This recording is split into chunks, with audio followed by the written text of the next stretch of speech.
June 15వ తేదీన సోమవారం నాడు అత్యంత శక్తివంతమైన సోమవతి అమావాస్య ఏర్పడబోతుంది. ఈ రోజున ఎన్నో అమృత యోగాలు ఏర్పడుతున్నాయి కాబట్టి, ఈ అద్భుతమైన అవకాశాన్ని అస్సలు వదులుకోకూడదు. ఈ సోమావతి అమావాస్య రోజున మీ ఇంట్లో ఉన్న ప్రతి ఒక్కరూ ఖచ్చితంగా తలస్నానాన్ని చేయాలి. ఈరోజు తలస్నానం చేయకపోతే దరిద్రం వెంటాడుతుంది. ఈ అమావాస్య రోజున ఉదయం స్నానం చేసేటప్పుడు నీటిలో కొంచెం ఉప్పు వేసుకొని తలస్నానం చేయాలి. తద్వారా నరదిష్టి మొత్తం తొలగిపోతుంది. మంచి ఆరోగ్యం లభిస్తుంది. అయితే సోమావతి అమావాస్య రోజున తలస్నానం చేసేటప్పుడు తలకు షాంపూ పెట్టి తలస్నానం చేయకూడదు. ఎంత శక్తివంతమైన ఈ సోమావతి అమావాస్య నాడు పూజ గదిలో ఉన్న శివపార్వతుల పటం ముందు నెయ్యి దీపాన్ని వెలిగించాలి. దీపారాధన చేయాలి. మీ కోరికలన్నీ త్వరగా నెరవేరుతాయి. అలాగే అపార కుబేర యోగం కలిసొస్తుంది.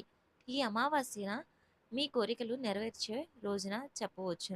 కాబట్టి ఈ సోమవారం తప్పనిసరిగా మీ ఇంటి దగ్గరలో ఉన్న శివాలయానికి వెళ్లి శివలింగానికి అభిషేకాన్ని చేపించుకోవచ్చు. ఈ ఒక్కరోజు శివునికి అభిషేకం చేస్తే చాలు. మీ కష్టాలన్నీ తక్షణమే తొలగిపోయి మీ కుటుంబానికి చాలా మంచి జరుగుతుంది.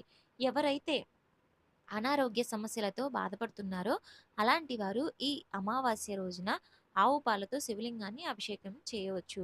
శివునికి ప్రీతికరమైన మొక్కలలో జమ్మి చెట్టు ఒక్కటి కాబట్టి అమావాస్య రోజున జమ్మి చెట్టుకు ప్రదక్షిణలు చేసి నమస్కారం చేసుకుంటే అఖండ రాజయోగం భోగభాగ్యాలు కలుగుతాయి.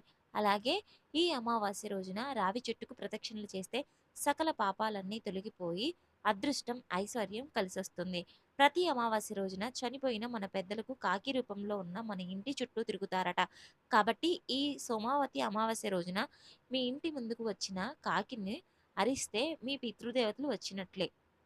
కాబట్టి ఇంటి ముందుకు వచ్చిన కాకికి తప్పకుండా ఆహారం పెట్టాలి. మీ పితృదేవతలను సంతృప్తి చెంది తరతరాల తరగని ఐశ్వర్యాన్ని సిద్ధిస్తుంది. మీ ఎదురింటి వారి చెడు కళ్ళు లేదా మీ చుట్టాలు ఏడ్పులు మీ కుటుంబపరమైన పడితే మీ ఇంటికి విపరీతమైన నరదిష్టి సోకుతుందని. కాబట్టి ఈ గుమ్మడికాయను కట్టుకోవాలి. ఈ అమావాస్య రోజున ఉదయాన్నే ఒక బూడిద గుమ్మడికాయను తెచ్చి గుమ్మడికాయకు పసుపు రాసి కుంకుమ బొట్లు పెట్టి ఇంటి ముందు కట్టుకోవాలి. మీ ఇంటికున్న నరదిష్టి మొత్తం వెంటనే తొలగిపోతుంది. అయితే ఇంటికి గుమ్మడికాయ కట్టలేని వారు ఒక ఎర్రటి వస్త్రంలో గుప్పెడు రాళ్ల ఉప్పుడు మూటను కట్టి మీ ఇంటి గుమ్మానికి కట్టాలి. తద్వారా విపరీతమైన లక్ష్మీ కటాక్షం కలిగొస్తుంది.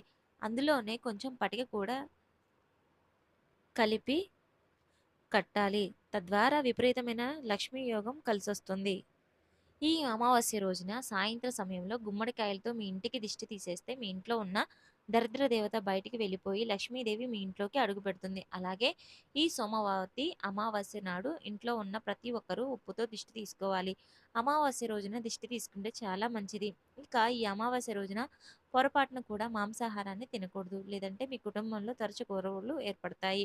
ఇక భార్యాభర్తలు తప్పనిసరిగా బ్రహ్మచార్యాన్ని పాటించాలి. అలాగే ఈ అమావాస్య రోజున బియ్యం, పప్పు, ధాన్యాలు మరియు గోధుమలను అస్సలను కొనుక్కోకూడదు. ఈ అమావాస్య రోజున శివాలయంలో ఉన్న బ్రాహ్మణులకు స్వయం పాకం దానం చేస్తే కోటి జన్మల పుణ్య ఫలితం లభిస్తుంది. ఇక ఇస్తరాకులో భోజనం చేసేవాళ్ళు లేదా బియ్యం, కందిపప్పు, బెల్లం, ఆకుకూరలు వీటన్నిటిని బ్రాహ్మణులకు దానం ఇచ్చి ఆశీర్వాదాన్ని తీసుకోవాలి. అమావాస్య రోజున బ్రాహ్మణులకు స్వయం పాకం ఇస్తే మీ కుటుంబానికి తిన్నా తరగని ఐశ్వర్యం ప్రాప్తి కలుగుతుంది.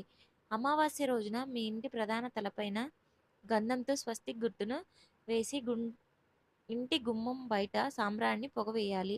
మీ ఇంటికి మంచి రోజు ప్రారంభమవుతాయి. అమావాస్య రోజున రాత్రి సమయంలో భూమిపైన దుష్టశక్తులు సంచరిస్తాయి కాబట్టి అమావాస్య రాత్రి పూట ఇంటి ముందు ముగ్గులు వేయకూడదు. లేదంటే మీ ఇంటికి వెంటనే దుష్టశక్తులు ఆకర్షిస్తాయి. అమావాస్య రాత్రి పూట ఇంటి ముందు బట్టలు ఉతకకూడదు. అలాగే అమావాస్య నాడు ఇనుప వస్తువులను అస్సలు కొనుక్కోకూడదు. ఈ రోజున పొరపాటున కూడా నూనెను కొనకూడదు. దీనివలన ఆయుష్ క్షీణిస్తుందని నమ్మకం.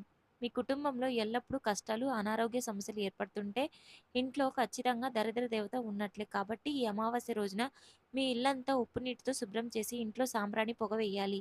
మీ ఇంట్లో ఉన్న దరిద్ర దేవత దుష్టశక్తులన్నీ బయటికి వెళ్ళిపోయి మీ ఇంట్లోకి పాజిటివ్ ఎనర్జీ ప్రవేశిస్తుంది. పురాణాల ప్రకారం ఈ సోమావతి అమావాస్య రోజున వివాహమైన స్త్రీలు మీ భర్తలతో సంతోషం, దీర్ఘాయుషు కోసం ఉపవాసం ఉండాలి. అమావాస్య రోజున చేసే గోవు పూజకు రెట్టింపు పుణ్య ఫలితం లభిస్తుంది. ఈ సోమావతి అమావాస్య రోజున ఆవుకు అరటిపండ్లు లేదా ఆకుకూరలు తినిపించినా, నమస్కారం చేసుకుంటే మీరు ఎలాంటి కోరుకున్న కోరికలైనా సరే తక్షణమే నెరవేరిపోతాయి. ఇక అన్నిటికన్నా ముఖ్యమైన విషయం ఏమిటంటే అమావాస్య నాడు సాయంత్రం మీ ఇంటి గుమ్మం బయట 2 దీపాలను వెలిగించి, ఆ దీపంలో నూనెలో 2 లవంగాలు వేయండి. చూసి మీ ఇంట్లోకి దుష్ట శక్తులు ప్రవేశించకుండా దేవతలు అడుగు పెడతారట. ఇక అమావాస్య రోజున కాలికి నల్లదారం కట్టుకుంటే చాలా మంచి జరుగుతుంది. కాలికి నల్లదారం కట్టుకుంటే జాతకంలో ఉన్న దురదృష్టం తొలగిపోయి విపరీతమైన రాజయోగం కలిసొస్తుందని ఆడవారు ఎడమ కాలికి, మగవారైతే కుడి కాలికి నల్లదారం కట్టుకోవాలి. ఇంట్లో చిన్నపిల్లలు ఉంటే నల్లదారాన్ని మొలతాడుగా కట్టాలి. అమావాస్య రోజున సాయంత్రం సమయంలో తులసి కోటలో దీపం వెలిగిస్తే చాలా మంచి జరుగుతుంది. అమావాస్య రోజున తులసి పూజకు రెట్టింపు పుణ్య ఫలితం లభిస్తుంది. ఈ అమావాస్య రోజున రాత్రి పూట ఆడవారు జుట్టు విరపోసుకొని బయట తిరగకూడదు. దుష్ట శక్తుల ప్రభావంతో ఆరోగ్యం దెబ్బతింటుంది. కొత్త బట్టలు ధరించుకోకూడదు. అలానే ఈ రోజున శుభకార్యాలు చేయకూడదు. ఇక దూర ప్రమాణాలు మానుకోవాలి. అమావాస్య నాడు దూర ప్రయాణాలు చేస్తే ప్రమాదాలు జరుగుతాయి. అలాగే ఈ అమావాస్య నాడు పొరపాటున కూడా జుట్టు కత్తిరించడం, గోళ్లు కత్తిరించడం చేయకూడదు. వాస్తు ప్రకారం ఇంటి ఈశాన్యంలో ఈశ్వరుడు కనిపిస్తాడట.